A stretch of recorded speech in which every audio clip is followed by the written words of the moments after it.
What is happening out there, Roto Scouts football fans? Welcome back, gang. Feel like we just did this? In some universes, that Saturday marathon show is probably still going on. Just talked some baseball with some of you guys a little while ago. That slate's about to start up in a little bit. Still waiting on a Cubs lineup, but all the other ones are in. All the projections are updated. Got that pitching change accounted for, and we've been just diving into the football slate. Looking forward to this one. Should be a fun game.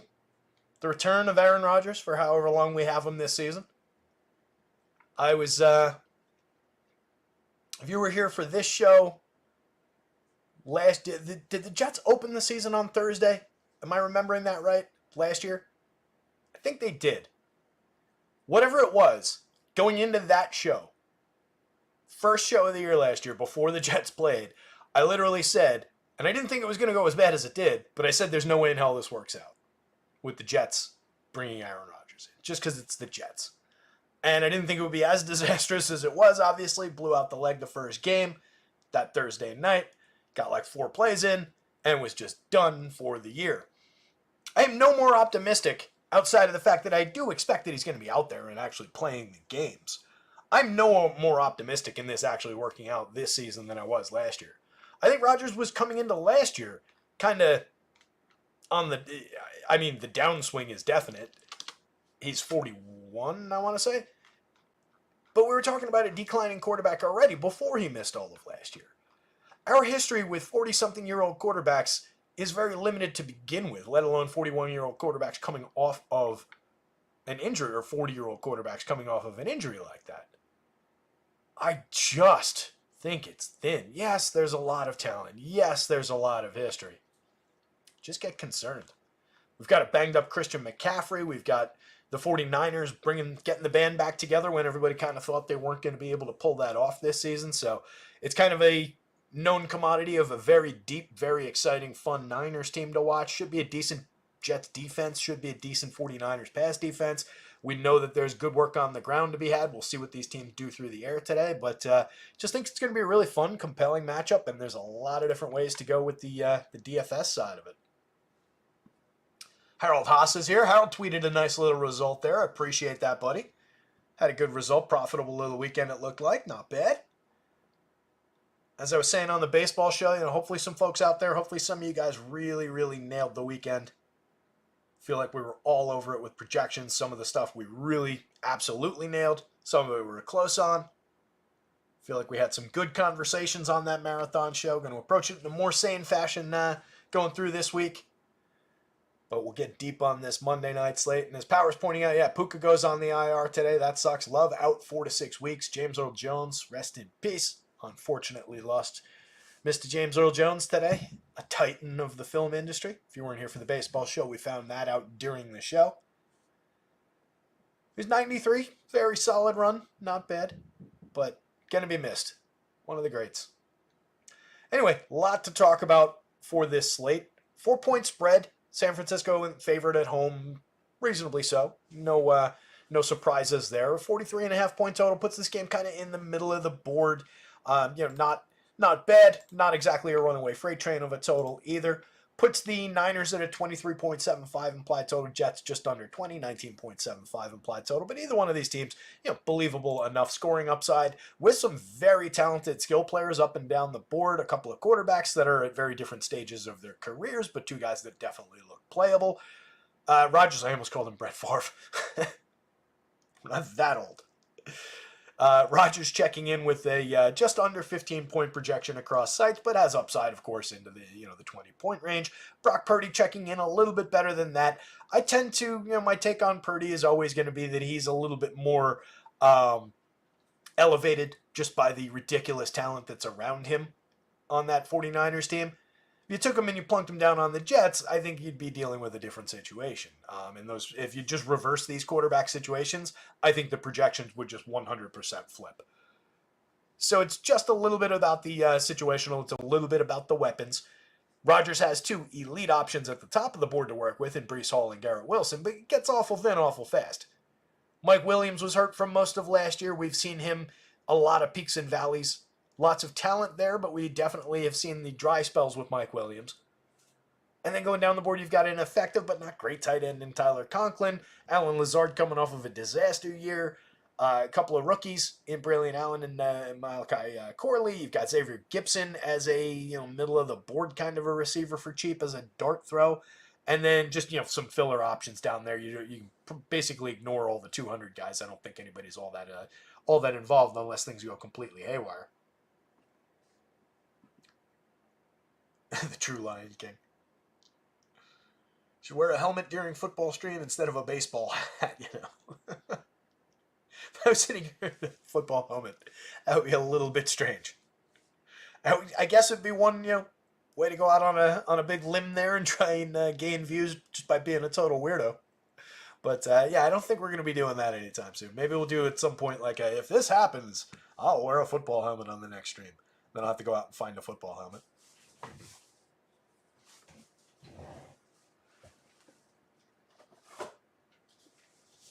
This is going to show a little bit more about how infrequently I dust than I'd like to. This is the closest thing I've got. This is not a Steelers helmet. This is actually a Prize Picks helmet.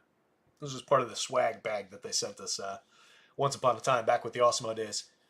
So in a way, this show brought to you by Prize Picks. Make sure you go check out Prize Picks. It is not brought to you by Prize Picks. They're not paying me to say that, and they'd probably be pretty offended that I did. But do have this little tiny football helmet.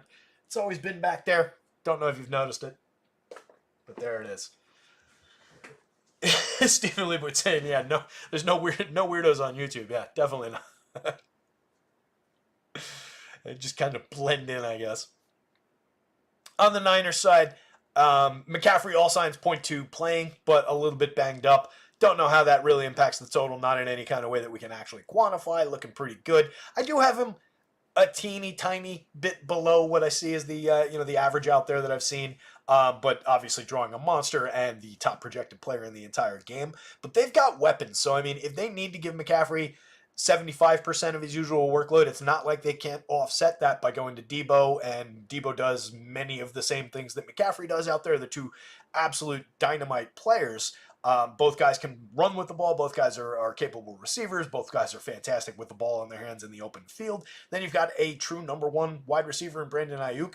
12.96 on the DK slate, 10.70 on the FanDuel slate. Pretty affordable, coming in at 8,400 on DK. 10,000 on FanDuel. Was apparently out the door on his way to Pittsburgh in a trade before they wrangled him back in and made that work and got things taken care of. And again, just bringing the band back together. George Kittle, premium tight end option. Everybody is at an appropriate, not unfair kind of a price, but everybody's a little bit pricey as you go down the depth chart because this team is just so deep. Jordan Mason may pick up a couple extra touches today if McCaffrey's truly banged up. I can see that being a reasonable expectation. Got him projected basically along those lines, and I think he fits in nicely as a mid-range option that could see a little bit of touchdown equity, but there's a lot of mouths to feed, so he could also go almost touchless the entire time. Juwan Jennings just kind of fits in as an also-ran with all those other options, all those mouths to feed. Ronnie Bell, same thing down board. You've got weirdos like Kyle Juszczyk, who is going to be out on the field. He typically gets a couple of looks. Every now and then they'll go to him in the red zone. If you pick off that cheap low-owned touchdown from a guy like Juszczyk, you never know how that's going to land you. Rookie Isaac Guerrero is apparently active today, but probably not going to touch the ball all that much, just given the true depth of this team. So I really, really feel like we're mostly sticking up toward the top here, and the true cut line for guys that you can actually expect touches for is probably Juwan Jennings. And then you're just getting into like your large slate dart throw types down board here. But the more realistic, super cheap guys probably are on the Niners side rather than the Jets side. The cheap guys, though, like the Gibsons, the cheap guys that are in the multiple thousands, are on the Jets side. Getting Alan Lazard at just 2,000 on DraftKings is probably going to be a popular play and a pretty effective play. Which kicker do we all like the best? Mom is asking. I have no real opinion. I don't really think that much about kickers. They just land between 7 and 6.5 and 8.5 points, basically, no matter what, in terms of the projections. Since I trust the Jets offense less to actually complete drives and get in the end zone, I'll say give me Greg the leg if I have to choose one. But they're 1-1, and I don't see much difference. Same thing with the defenses.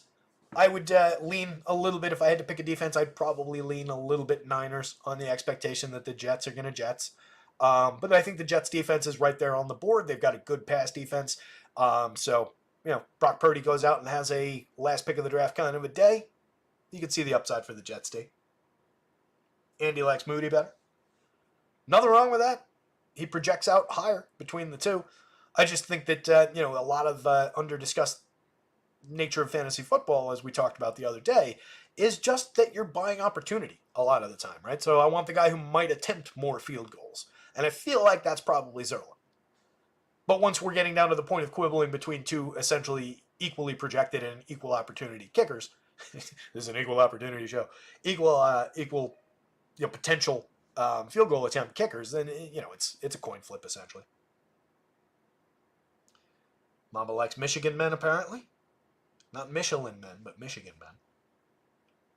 Did you go to Michigan, Mamba? Or you just like the school? Or the state? Gonna pull up FanDuel here real quick and see if a spot opened in that baseball tournament. Still haven't gotten a lineup in. I'm pissed off. Nope. That's so annoying. I can't believe that filled. I did get one in. They opened up another one with like 1,000 at first, but I didn't get one into the big one, which is bothering me. I was hoping I would get it. Let me see if we got the Cubs lineup yet, and then we'll just dive into some of this man for man discussion here. How's everybody doing out there? Good Monday. Kadarius Toney to sign with the Browns. Well, somebody's got to drop the ball for Cleveland. No tournament open yet. No Cubs lineup yet. All right. So let's get into some of this. Like with the Friday night show, we're gonna breeze through some of the just the player stats from last year. We'll talk about some of the opportunities, and then we'll jump into the manual lineup builder like always. And then I've got some Ace Mind stuff running in the background, so we'll take a look at what some of the sim results for these tournaments look like. Mamba says kickers and defense are the only thing that matter for this game today. Mamba was Mike Hart backup for a year. Blew out his knee, transferred to Lehigh, and the rest is history. I did not know that, man. That's cool. No kidding. That's awesome. So, well, see, when you guys question Mamba with his takes, guy knows what he's talking about. Dude's an athlete. That's cool, man. So you still root for for Michigan, presumably. Were you a Michigan fan growing up, or was it just like where you landed schools-wise? Anyway, let me get into some of this. So we will take a look at Ace Mine in just a little bit with those sim results. Yes, sir. Michigan. I had a Michigan starter jacket back in the 90s when there were like that Charlotte Hornets, that blue one, those puffy starter jackets. I didn't want to get Notre Dame, even though I was like trying to be a half-assed Notre Dame fan at the time. As I've told you guys, I never really got into college football outside of just like, I appreciate any individual college football game, but I had no real rooting interest. And then it was like, well, my last name's McBride, and they're the Fighting Irish, so that kind of seems like it makes sense. Big traditional football school. But then Notre Dame was just kind of awful for a long stretch there, and just my interest kind of waned. So I ended up going with the Michigan starter jacket just because I thought it looked cool. Michigan was a cool school, so I had that one for a while. But no real reason to have it. Did like rooting for some Michigan schools that over the years where they popped up, but can't say I'm a true fan, but that's my connection. Anyway, so looking at Purdy here, let me stretch this out a little bit. Gonna be going up against the defense that allowed just 5.5 yards per pass attempt last season. Effective Jets pass defense ranked second overall. On the other side, 6 yards allowed per pass attempt by the Niners, fifth ranked overall. So both of these pass defenses are pretty legit. Both of these teams can get to the quarterback despite not having extreme high blitz rates because they're just good. 21% pressure rate for the Niners, 26.5% pressure rate for the Jets. They came up with the same amount, 48 sacks apiece. 22 interceptions on the Niners side, 17 on the Jets side. Reasonably good scoring defenses, reasonably effective defenses in terms of limiting the pass, bottling things up, and having other teams have to beat you with their backs and their ground game and getting in close. So could be a little bit of a slugfest. as our pal Mamba was just pointing out, maybe it does become a game where we're dealing a little bit more with some defense, some kickers, and some, defying expectations of offense. No stats from last year from Rodgers. Obviously, we'll talk about some of his career numbers in just a sec. On the Purdy side of things, he played 16 games, threw the ball 27 and change times a game. That is low in terms of attempts. Most quarterbacks are going to land around 35 attempts per game, just looking through last year's numbers. And then some of your guys who are like, one tier down are like 31, 32 attempts per game. Being at 27, 28 takes you down another level, but he was effective. 267 yards a game. He was throwing 9.6 yards per pass attempt, 31 touchdowns and 11 interceptions. Again, part of that to me comes from a little bit of dynamism in his receivers and the guys that he's throwing the ball to and their production. 8.2 intended air yards per attempt, 5.5 air yards per attempt completed, though. He has been an effective quarterback in the league. He doesn't really run the ball all that much, 2.4 attempts per game, 3.7 yards per attempt. When he needs to, he can find a couple of yards, but it's not really part of what they're looking to do out there. They've got enough guys that can run with the ball. 2 touchdowns on the ground last season. Maybe if they can get in close, he goes up over the top. Not expecting Rodgers to do all that much running with the ball at age 40, coming off of a blown leg. But if we want to look at him real quick, 2022, the last season in Green Bay, Rodgers threw the ball 531 times for 4,100 yards and 37 touchdowns with just 4 interceptions. So, again, those are high-end numbers. But it was a little bit of a downturn. The season before, 4,299 yards on 526 attempts, so 5 fewer attempts. He threw for nearly 200 more yards, and most significantly, he threw 11 more touchdowns. He threw 48 touchdowns that year. 26 touchdowns, 25 the year before that. So, the touchdowns do come and go, and a little bit of it is the talent around him who he's throwing the ball to. Reliably, 4,000-ish yards over that stretch of seasons, but he wasn't in the mid-4,000s anymore. He was starting to tick down to the low 4,000s. And then I read that completely wrong, by the way. That was 2021, the 4,100, the 37 touchdowns. Last season, the 2022 season, 542 pass attempts, 3,600 yards, 3,695, 26 touchdowns, and 12 picks. I don't know why my eyes skipped up. I do know because it's highlighted. It's blue highlighted across, so I just defaulted to that one. That was the last year in Green Bay. So he dipped from the 41 to 3,600 yards. I knew there was a bigger downtick than I was reading. 37 touchdowns down to 26 touchdowns, 4 interceptions up to 12 interceptions. Glad I figured that out. His rush attempts went to 33, 34 those last 2 years, just 100 and change yards. He was not much of a rusher in those seasons. Years past, he would run the ball a little bit, but never was really a huge part of his game. The yards per pass attempt dipped from 7.7 in 2021 to 6.8 in 2022. Just 6 attempts over 40 yards that year versus 10 the year before, and had been, a relatively deep thrower. So just dealing with, again, a quarterback who was already in decline, coming into his age 40 season, coming off of a blown leg. Just really, really rough. Looking at some of the numbers in this blurb, what's relevant here? Let's see. Yeah, that season. So those 2022 numbers that I just read off put him near the bottom of rankings across the 30 starters in yards per attempt. He's 23rd in fantasy points per dropback.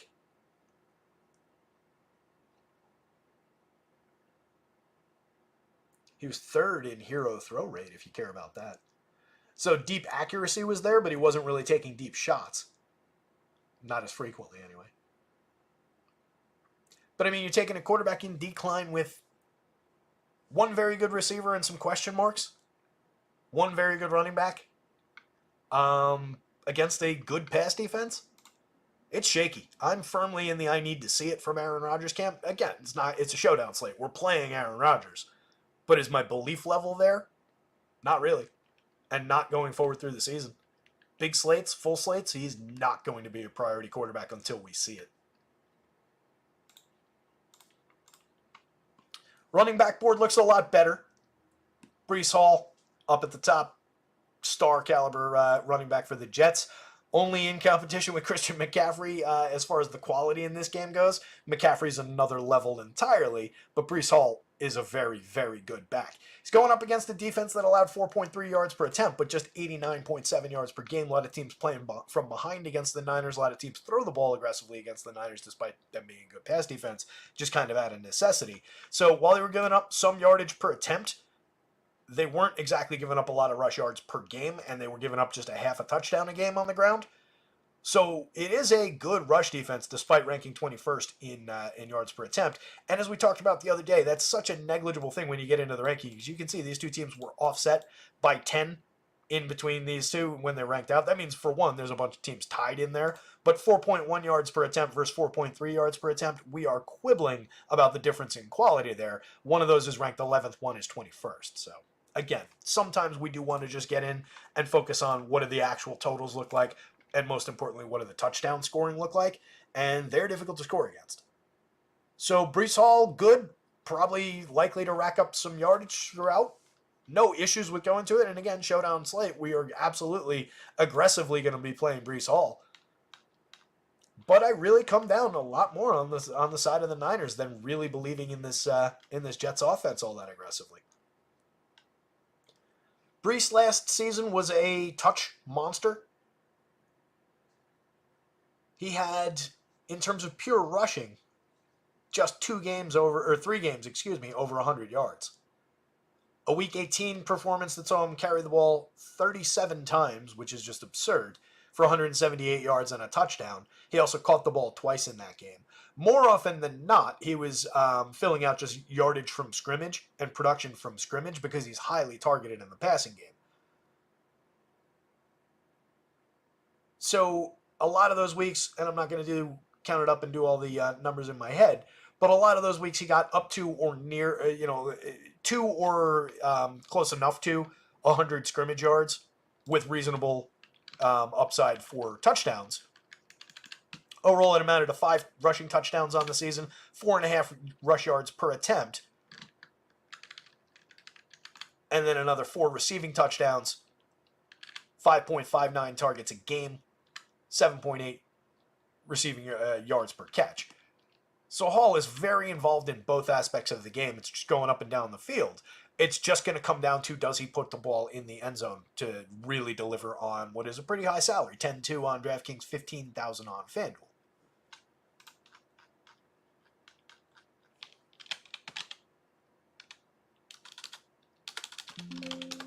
There he is.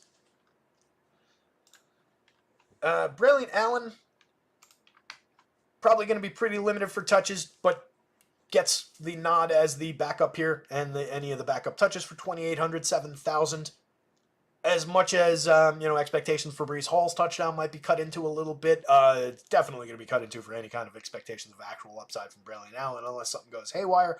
If you do play 150 lineups and chase those low-owned, low-probability things that will make you unique in showdowns, he's a mixer. He's a guy you can throw into that role a few times for cheap and with the expectation of at least touching the ball a few times.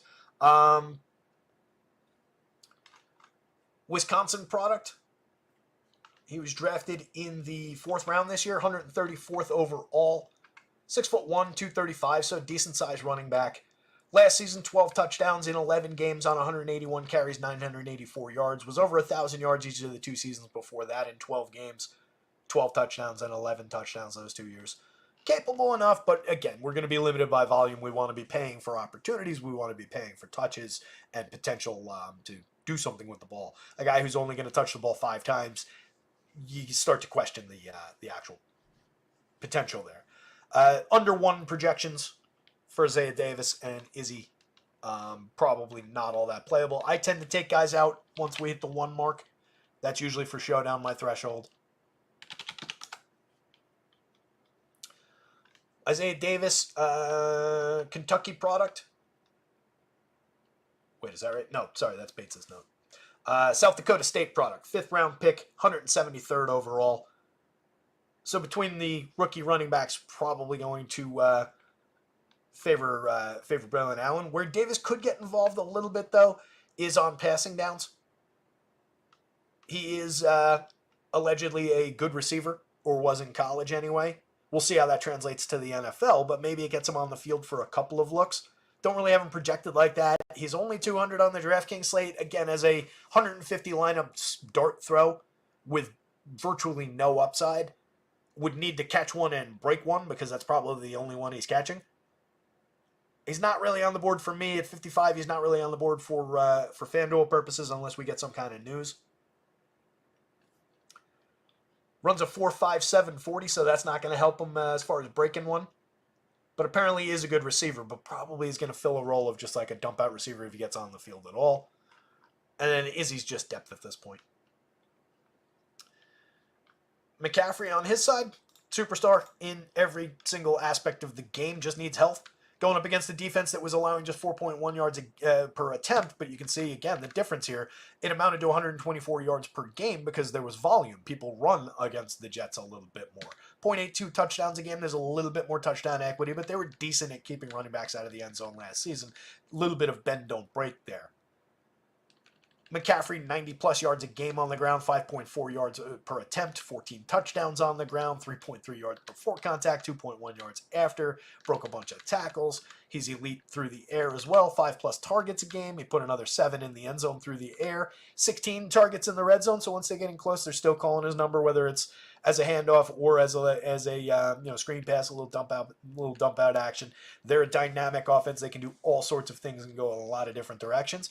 I do think Jordan Mason picks up a couple extra touches with McCaffrey banged up, but there's no real knowing. They might be playing possum a little bit with how much he's actually hurt and how much they might go away from him. But Mason's the clear-cut number 2. Last season, Mason had 4 or 5 carries a game. Peaked at 10 carries for 69 yards and a touchdown back in week 5 of last season.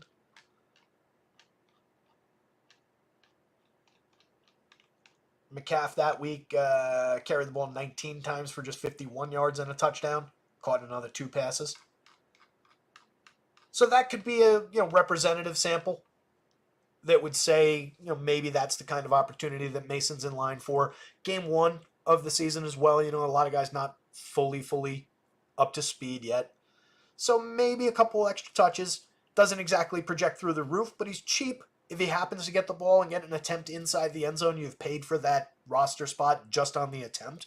Whether he puts it in the end zone or not is the deciding factor in whether that lineup succeeds in a result sense. But if he goes up and touches and he gets a look in close, that opportunity's paid off. You need him to convert, obviously, to actually win. In a what was he doing on his touches sense last season? He only got 2.5 touches a game, but he put up 5.2 yards per attempt. He put the ball in the end zone 3 times. 3.1 yards before contact, 2.1 yards after contact. Who does that look like? Not crazy. So Mason, again, with minimal expectations for a showdown slate, you could roll those dice a little bit. And then Garendo is set to play. He was dealing with a groin injury even through the weekend, but he practiced on Saturday, is expected to play. I question how much he's actually going to touch the ball, but I gave him a little bit. He's only 1,000 on DK. He's 55 on FanDuel. Kid runs a 4.3 40. He's out of Wisconsin for 2 years, and then Louisville last year. He scored 11 touchdowns in 14 games, ran for 810 yards on 132 attempts. He also hauled in 22 passes for 234 yards, but didn't score through the air in his last season in college. And then Jusek is going to be in there playing that fullback role and occasionally getting looks. Last season, he carried the ball very infrequently, but he was targeted not in all their games, but at times. And sometimes he went up to 2, 3, 4 targets. It's very infrequent. You're just rolling the dice. But on a realistic expectation of a guy who can grab the ball and put it in the end zone for you on extreme low volume, he scored 2 receiving touchdowns last season, despite being targeted just once a game, despite catching the ball fewer than 1 time a game. He was targeted in the red zone 5 times, which again, for a guy who's out there for very limited opportunities in terms of when they call his number, that's not nothing. So when they get in close, he's at least in mind. If he happens to get a touch, it will be from in close, and he might happen to bust it in. He did not do that at all last year. All of his scoring came through the air. And again, we're dealing with most games, it's a catch or 2 for about 20 yards if he touches the ball at all. So it's a dice roll. 600. You can do it a few times in 150 lineups. Patty Taylor's just depth.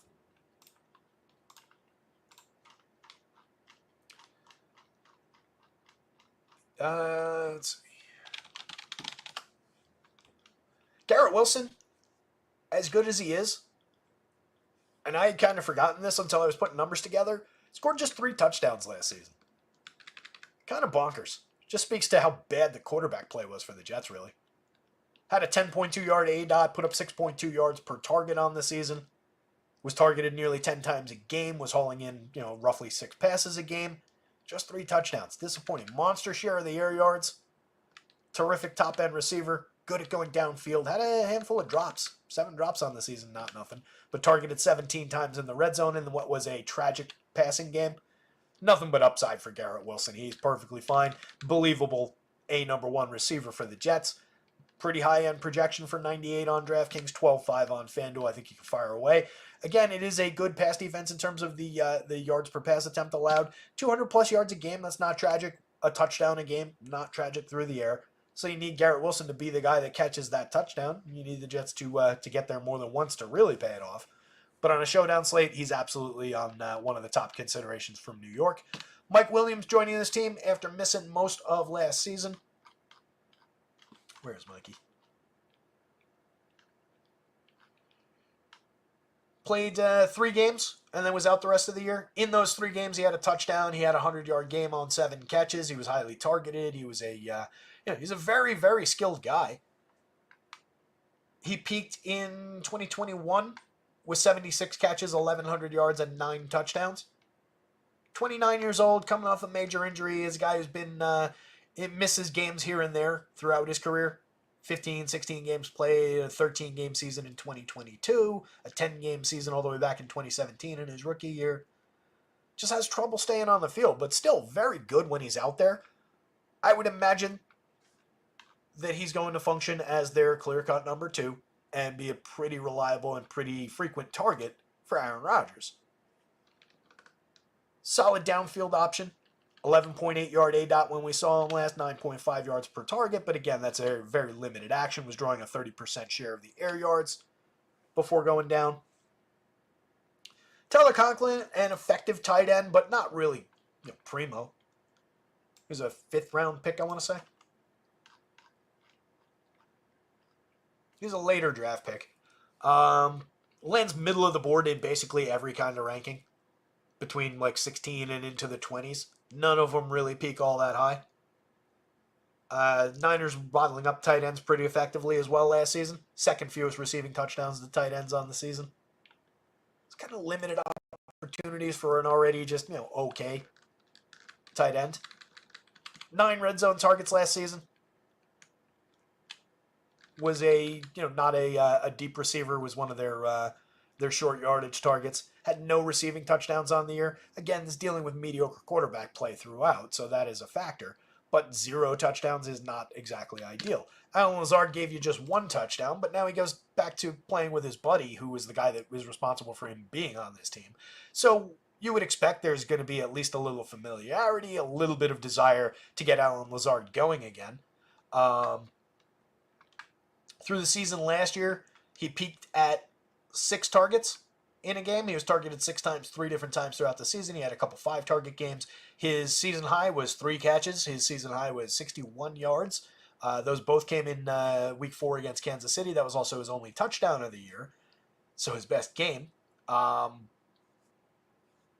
But there's at least some expectation of some ability. He's still an effective downfield weapon. He had a 12.2 yard ADOT even in that miserable season, so they're throwing him the ball downfield. 2 red zone targets on the year last year. I would expect that improves playing with Aaron Rodgers again.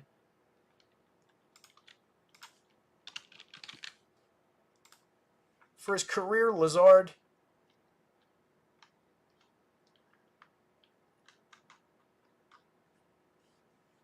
peaked at 8 touchdowns. That was in 2021 in Green Bay.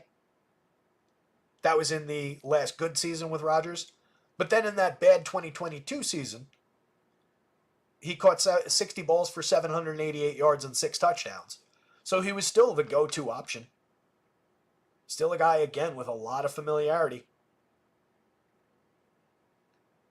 He's also a big target, so that's why there's believability in him just becoming a solid red zone target for this team. 6'5", 227. That's not going to change.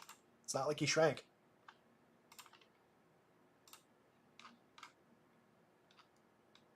Xavier Gipson, very limited target volume throughout most of the season. Picked up some later season action. Went up to 6 or 7 targets a few times through the end of the season. Didn't produce anything for them. Peaked at 5 catches and 77 yards. Didn't score a touchdown.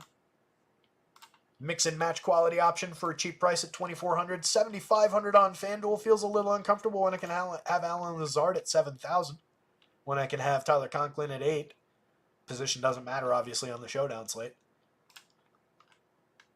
Malachi Corley out of Western Kentucky. 3rd round pick, 65th overall. Presumably some interesting getting him involved. Last season he scored 11 touchdowns in college, had 11 touchdowns the year before that. 1,200 yards that season, 984 in just 12 games. Last year he played 14 games in 2022. Conference USA product, so I mean, Western Kentucky, it's, you take that where you will, but the fact that they invested a 3rd round pick in him speaks to the upside. Don't know that means he's on the field that much more than Xavier Gipson. At price, though, I think you can find out at least a few times, $1,600. You can roll the dice a little bit.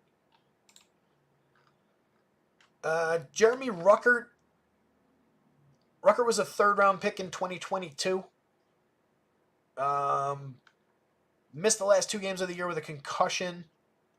Just going to be the backup this season. There is a little bit of draft capital invested there, so you can see, maybe throughout the year he starts taking over the job a little bit. But for right now, we're just dealing with a backup tight end, limited opportunity. If happens to get in the end zone, then you're there. But he's not exactly a premium option in even that backup tight end, low expectations, score me a touchdown kind of a role. Did not do that last year. And then back to primo options at the top of the San Francisco side. Deebo Samuel, no issues going there. 9,600, 11.5. Deebo's a monster, and he's just changed these. I bet it's the senior that's screwing us up there. Let's get back to Deebo's stats here. Last season, a 13.8 yard ADOT. He scored 7 touchdowns through the air. 45.9. Oh, sorry, that's Ayuk. 10.02 yard. 10.02 yards per target. 6.6 yard ADOT. That makes more sense. Deebo operating short and getting the ball in his hands and then doing dynamic things with all that skill. 17.8% of the air yard share. Ayuk is the 45%, the 13.8, the 12.78 yards per target. Both of them scored 7 touchdowns last season. Both of them are highly involved in the offense, regularly targeted in the red zone. 17 targets for Deebo, 9 targets for Ayuk. He was actually more limited in terms of targets as compared to other wide receiver ones around the league, and still managed to score 7 touchdowns on just 9 red zone targets. So, I mean, high-end option. You've also got George Kittle there who put the ball in the end zone 6 times. Decent ADOT at 9.5 yards per average depth of target last season. 24% of the air yard share, and put up 11-plus yards per target last year. Definitely still high-end. Some price-based expectations maybe that people would think that he's coming down the backside. It seemed like he was a little bit less loved throughout last year than he otherwise had been. I still think that's a good option, and if he's lower owned than a lot of his teammates with touchdown upside, absolutely can fire up some George Kittle at 74. 11,000, I'd probably rather have Ayuk at 10. Put the senior back on Deebo's name. Deebo for 11.5, I'd probably rather have Deebo for 500 more than Kittle. But again, I think everybody makes that decision, so that probably leaves Kittle a little bit lower owned. Over here, he's just cheaper by a significant margin, so that probably gobbles up most of any ownership differential. Juwan Jennings for 4,000, double that on the FanDuel slate. A productive enough guy that you can work in. It's just so many mouths to feed in this offense that he's going to fall by the wayside a lot of the time. But he is a reasonably talented receiver. He scored just once last season. He was targeted just 2.5 times a game. 10.3 yard ADOT, putting up 8.8 yards per target, just a 13% share of the air yards. Just targeted twice in the red zone. That's what I mean. You lose opportunity playing with so many talented guys. He'll exchange that for rings, though, I would think. Peaked at 9 targets last season in week 7. I think that was a week where a bunch of the other guys were out. Had a few productive games, though. Divisional rounds, he caught 5 passes on 6 targets for 61 yards, no touchdown. In the Super Bowl, he scored a touchdown, 4 catches for 42 yards on 5 targets. Had a 3-catch, 44-yard game with a touchdown on 4 targets against Philly week 13. Had a 5-catch, 54-yard game in week 7 against Minnesota on 9 targets. That was the peak target game. He's an explosive player. I mean, 2 catches on 3 targets, 51 yards in week 2 against Los Angeles. So there is upside there. There is, breakaway ability for 4,000. I think you could throw him into some lineups, and he's going to be unpopular. So he's a difference maker in that regard on a showdown slate. And then just some mix and match pieces. Ronnie Bell, Eric Saubert, Jake Cowing, Jake Tongues. I don't think we're seeing any of these guys. Ronnie Bell peaked at 5 targets in week 18, then didn't play in the playoffs. Just an afterthought, a backup. He scored 3 times. 6 catches, 13 targets, 68 yards, and 3 touchdowns across 17 games. That's what kind of volume we're dealing with. So managed to get in the end zone a couple times. If he does that for your 200, but week 1, even with a couple guys potentially banged up or a couple guys potentially not in full shape, I question whether or not we see any kind of volume there. Cowing is a rookie, yes, right? Yeah. 4th round pick, 135th overall. Had a good preseason. Runs a 4.38 40, but he's only 5'8", 168 pounds. Just a little guy. Probably fits in well with what they're going to want to do, which is just, a lot of short passes and then just, again, catch the ball and run with it. But they've got so many guys ahead of him that are going to do that I really question if we get any kind of upside out of him today. Doesn't seem like he's going to be a high-volume target in this one. Powers calling for the Kyle Juszczyk rocket to the moon. I like it.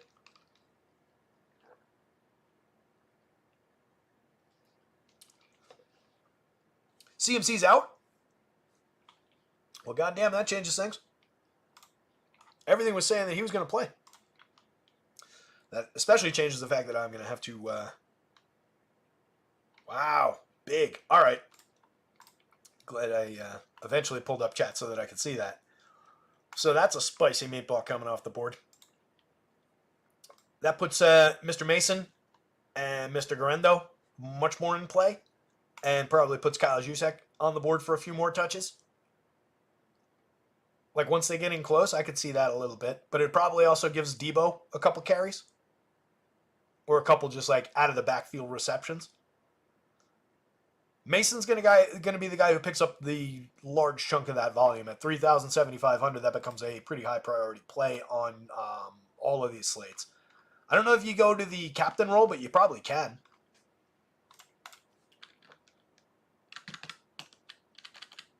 So again, it was limited in opportunity last season, but he did a decent amount with that opportunity. He put the ball in the end zone 3 times on just 2.5 carries a game, 12.8 yards per game, but was putting up 5.2 yards per rush attempt. Again, this is not dissimilar in much, much fewer opportunities. Neither is this. In the before and after contact numbers, in the just general per attempt. Nobody's saying he is Christian McCaffrey, but he's obviously priced quite a bit lower. So that creates, interesting opportunity. Let me see if I can...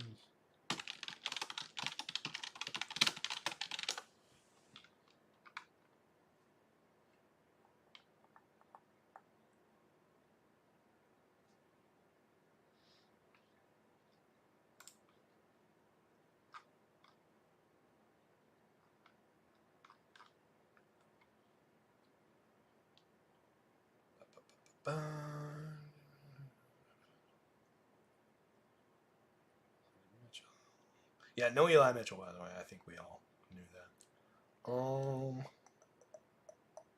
2022 to 2023, among 77 NFL running backs with at least 85 rush attempts.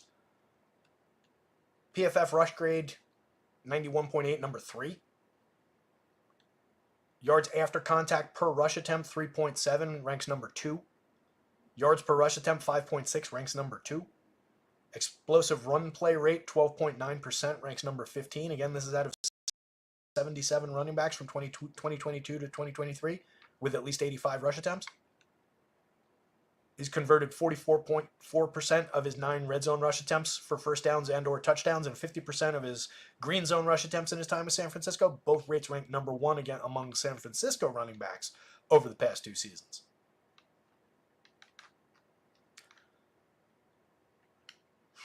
Kind of interesting, guys.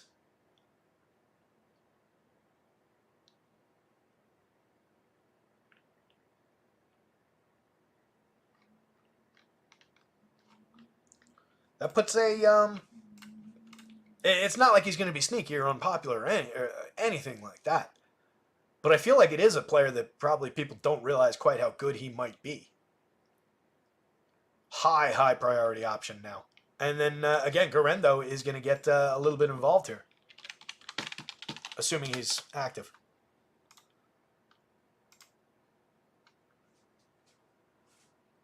Hey, Carlos Soto, what's going on, buddy?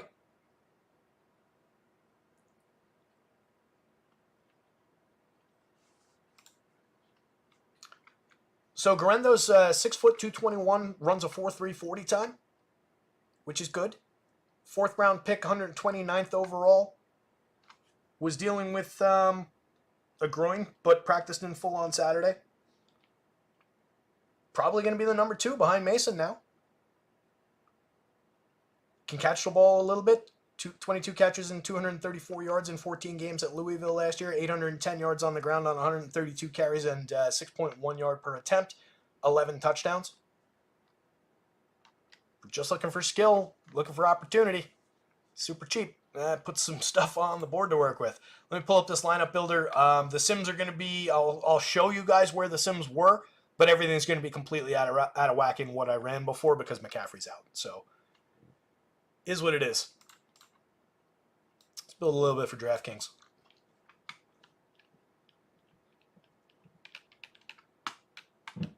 Let's just see what it looks like.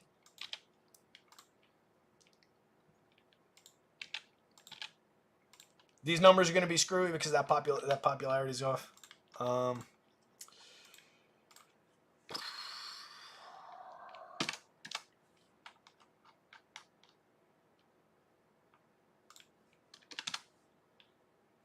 Guessing.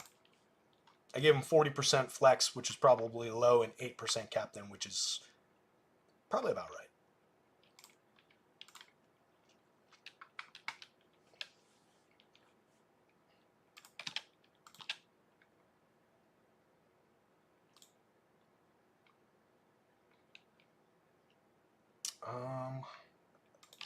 We always want quarterbacks.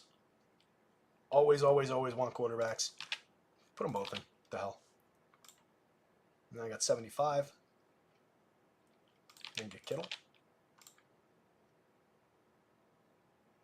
It's not a terrible starting point. I'm chewing on my lower lip. It's not a terrible starting point. 17 dupes. That's with that guesstimated ownership around Jordan Mason. But you could probably do better. But I mean, it's just at least reflects the quality that you can get a lineup to with Mason's salary in the captain role. Let me do different things down here.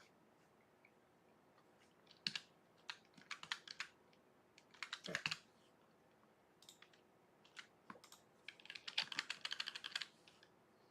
Actually, let's go.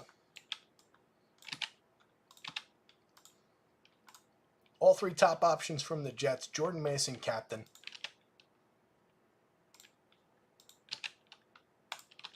Jets defense against? Nah, I don't like that.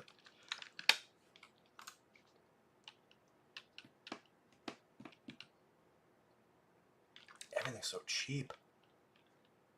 I mean, you could do, like... Everything's free on DraftKings now, honestly.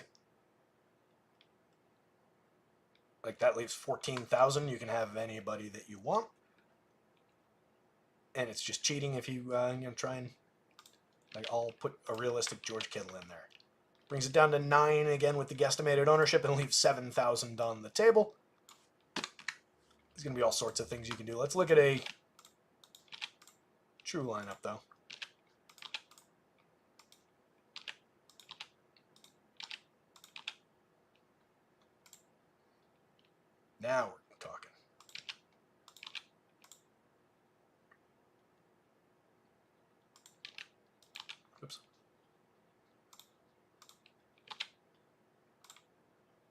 So that one leaves 1,100 on the table.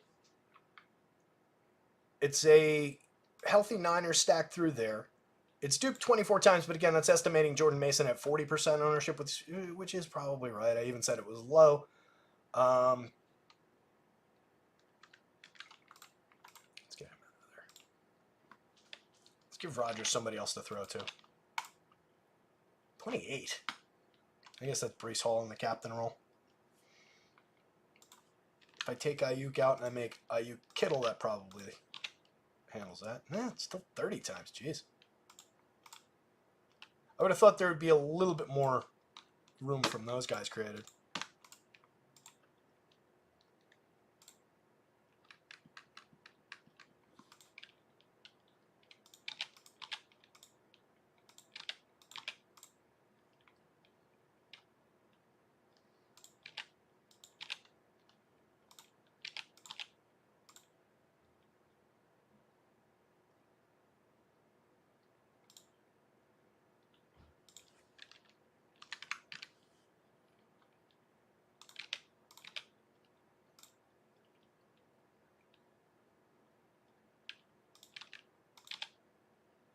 Yeah.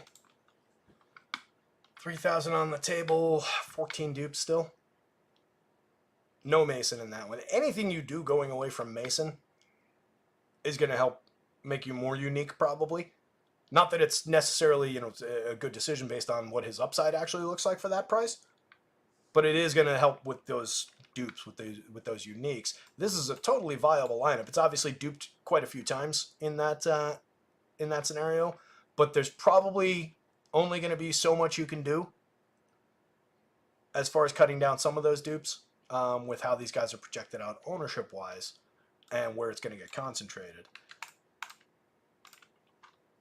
The best way probably to handle that is to just start working in some of the, the more dart throw options, as usual.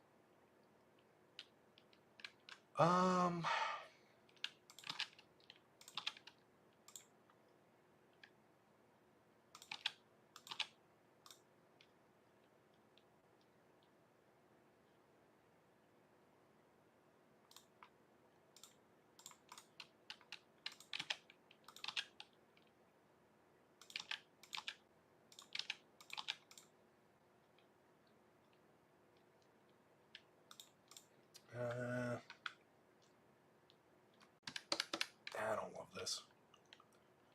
Just trying to take different approaches. Not having McCaffrey on the board all of a sudden is just like, that's the guy that was supposed to anchor most of these and take up most of the salary. So it just creates a scenario where you can do whatever you want with these lineups. This will be low owned. 8. At least it gets it down under 10. You're leaving 4,400 on the board. You're captaining the Jets D. Let's take somebody else out of there. What are we at? 92. If you wanted to captain the Niners D, it would be basically the same thing. 7 against that lineup.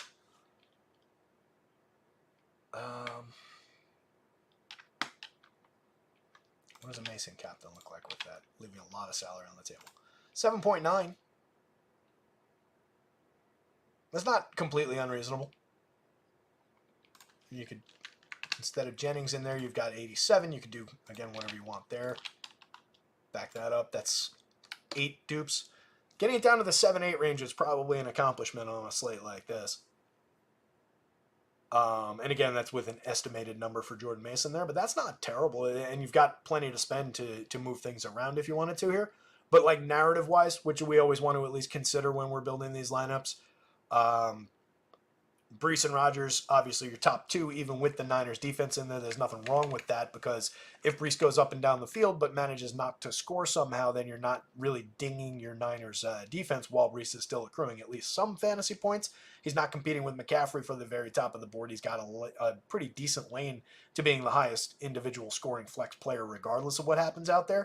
You get the Jets quarterback for whatever he's worth. You get the elite pairing between Purdy and Ayuk with expectation that Ayuk will see a few more targets, and it already just is so good with multi-touchdown upside. The Niners D to work in tandem with Mason against the limited Jets. I kind of think that that's a well-built lineup. Whether it succeeds or not obviously comes down a lot to what Jordan Mason does out there, and you're still going to be duped, 8-10 times with that one while leaving money on the table. but it's at least representative of some things that you can do out there. Let's say we want to go. We'll go. I just want to get it expensive, so let's go Brees in the captain spot.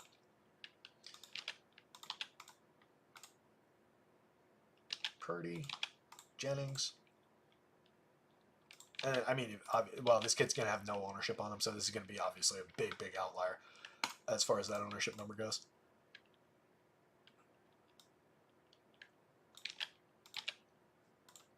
It's not going to be duped at all. Hey, that's because he's got nothing there. So let's see.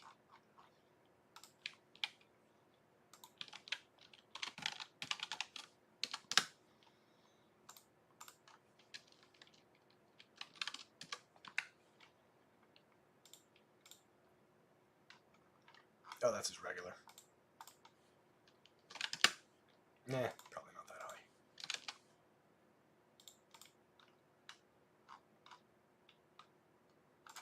We don't even need to do the cap. 29 times. If he's on 12%, that juices it quite a bit.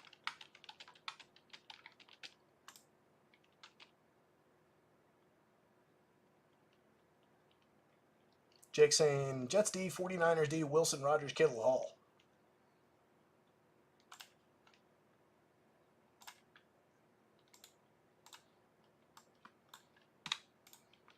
It's one way to go.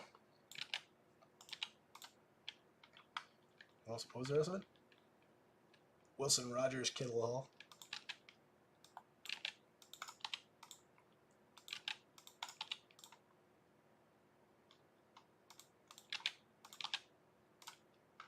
That plays. If that's the way you want to go, that plays. Jets captain defense, you're duped under 10 times. Again, I think getting it under 10 is going to be an accomplishment on this one. You've got a lot of options still as far as like the depth on both sides. It's just where the spend goes. You've got to be willing to leave money on the table on this one on DK, and it's going to be the same thing on FanDuel. Got to be willing to leave salary out there. Because like even with this, which is a fairly high-end version with a lot of the star caliber guys, yeah, it's got the 2 defenses in there, but that's leaving $3,600 on the table. You know, that's pretty aggressive.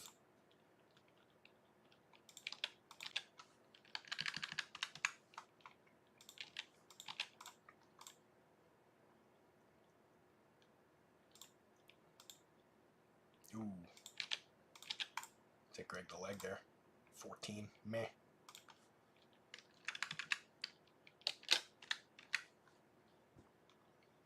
Do it with Hall, captain. That same one.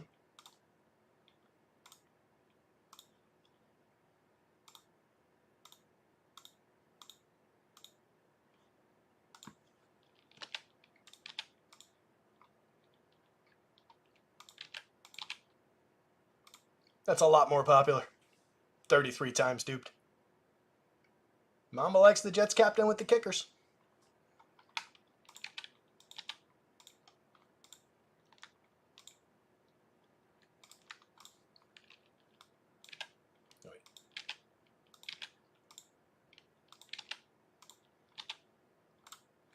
It's leaving nearly 10 grand on the table. It's still projected for being duped a few times, but that's obviously getting it low. It's not a completely unbelievable lineup. If you were to do something like this, it might make it, maybe a little bit more believable up at the top.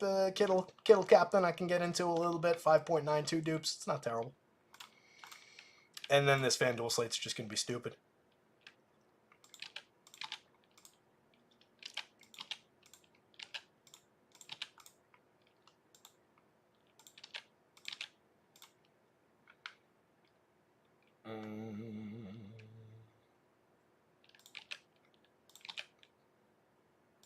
Hey, it's under 10 dupes. Kind of slap together lineup. Debo MVP, correlation with Purdy, little Aaron Rodgers to Mike Williams connection. Put Juwan in there to help Purdy get his scoring going. A little correlation with that. You can take him out and you can go Kittle in that spot. Juices it up to 15 dupes, which is probably too many. Let's say we're not big believers in Aaron Rodgers, which we're not. Go that way. And then you could get into like... The hell are these guys? There's Mason. Mason at 75 is obviously going to be very popular. Gives you some problems. And Niners D. That's 43 dupes. That's not going to be helpful. It's Mason too much.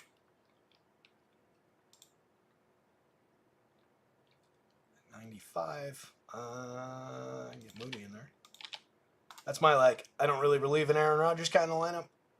I like Debo in the captain spot, and just, for reasons.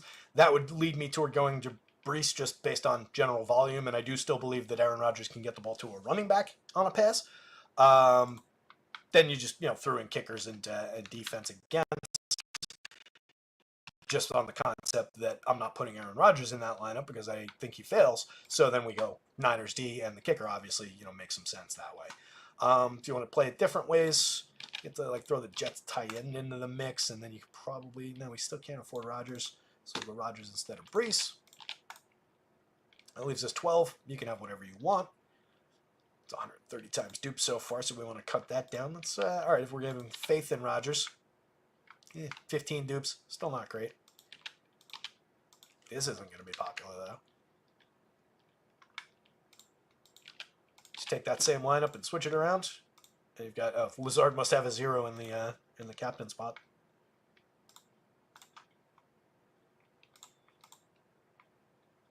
No, he's got a 1.64. Why did that come up empty?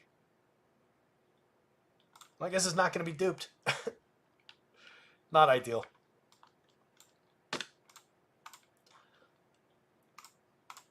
I'm going to pull up Ace Mine results real quick, but again, they're going to be completely skewed by the fact that they had Christian McCaffrey in the sim and he's no longer playing.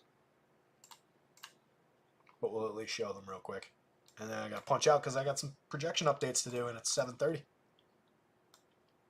you guys have any lineups you want to see, just let me know. I can pull that back up real quick and show it. But check out our guys over at acemine.io, and you can use these tools on your own.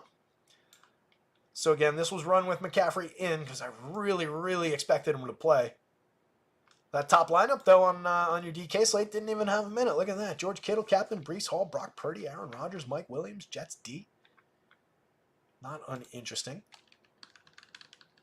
Bring you back a solid $920. This is going to be duped just time and a half. Probably goes up a little bit with some changes, but that's not a completely terrible lineup. Fits into the theme of some of the things we've been talking about.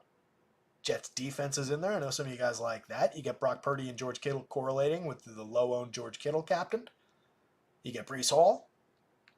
I quite like that first lineup, actually. The other ones that follow have Christian McCaffrey in it until you get down to that Brock Purdy captain. Purdy, Wilson, Rodgers, Kittle, Williams, and the Jets. Not terrible either. That one was projected for very few dupes as well. It might have been a one dupe. Yeah, that one had just one dupe going in. Again, that's going to go up based on ownership changes. But that isn't a bad-looking little lineup. Overall, we were getting an absolute ton of Aaron Rodgers at 85% across this. That's only in the top 20. Let's go top 150. Rodgers at 77%, but that's flex Rodgers. Jets D coming in at 54%. That was a significant amount of Jets defense. Looks like they're going to be one of the more high ROI items potentially on the slate. McCaffrey was coming up a ton, but Mike Williams was in there a lot. Brees, Garrett Wilson, McCaff, the top captain, but Purdy was actually at an even number at 25%. So that'll probably increase Garrett and Brendan Ayuk right around 9% apiece in the captain role. Those will go up a little bit now. Debo at 7%. I think you can increase over those numbers. I like that top lineup, though. That's interesting. That Kittle captain. That's a fun little lineup to roll on DK, gang. I'll scroll through some of these so you guys can get some quick ideas. Again, ignore the McCaffrey lineup. The shape of the slate completely changes. Mason is going to be all over these if we re-ram them, which we don't have time to do. Mason would be all over the top of the board. He is an ultra-high priority play. On the FanDuel slate, we also got through in the top lineup with no McCaffrey. How about that? I would not have predicted that. Purdy, Rodgers, Wilson, Ayuk, and Williams. That's going to be duped a million times. 6.5 dupes. It's actually not terrible. I'd be surprised if that's that low on these days after McCaffrey comes out. But that's a playable lineup. good representation of what you can build on FanDuel. Going down to the fourth spot there, Purdy, Rodgers, Debo, Ayuk, and Williams isn't bad. That one's 3 and change dupes. I question some of these RG ownership numbers. A lot of McCaffrey coming up there, though. Again, Mason's going to be all over this board as well. Got some Lazard working his way in our top 150 for FanDuel. Purdy came in 79% of the time. McCaff obviously was there. Rodgers was getting about half of the top 150. Ayuk should go up from here. Debo should go up from there.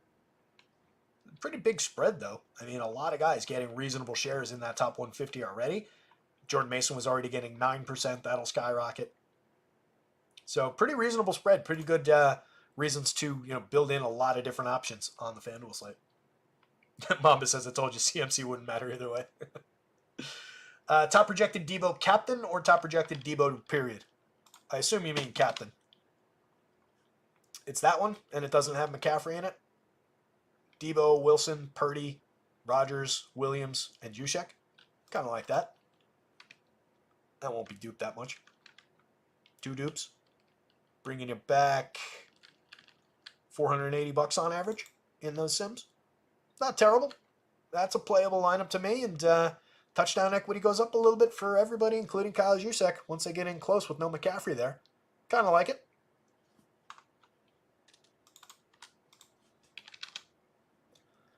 Top Debo flex is actually a Ayuk, Debo, Purdy, Rodgers, Williams, Mason, but that's going to change completely because Mason's not going to be low owned there anymore. That will definitely be duped more than 2 times. That also spends all your money. That one was bringing you back $270 on average. The other was nearly double that. And that is your Ace Mine breakdown. We'll have more effective Ace Mine breakdowns throughout the season when we don't have scratches for superstar caliber players at the last minute like that.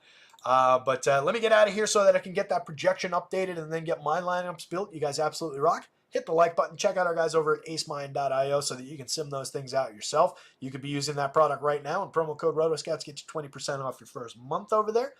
And that's about all I got to say about that, gang. So good luck out there tonight. Somebody go win something. And we will see you tomorrow for some baseball-only action. So long.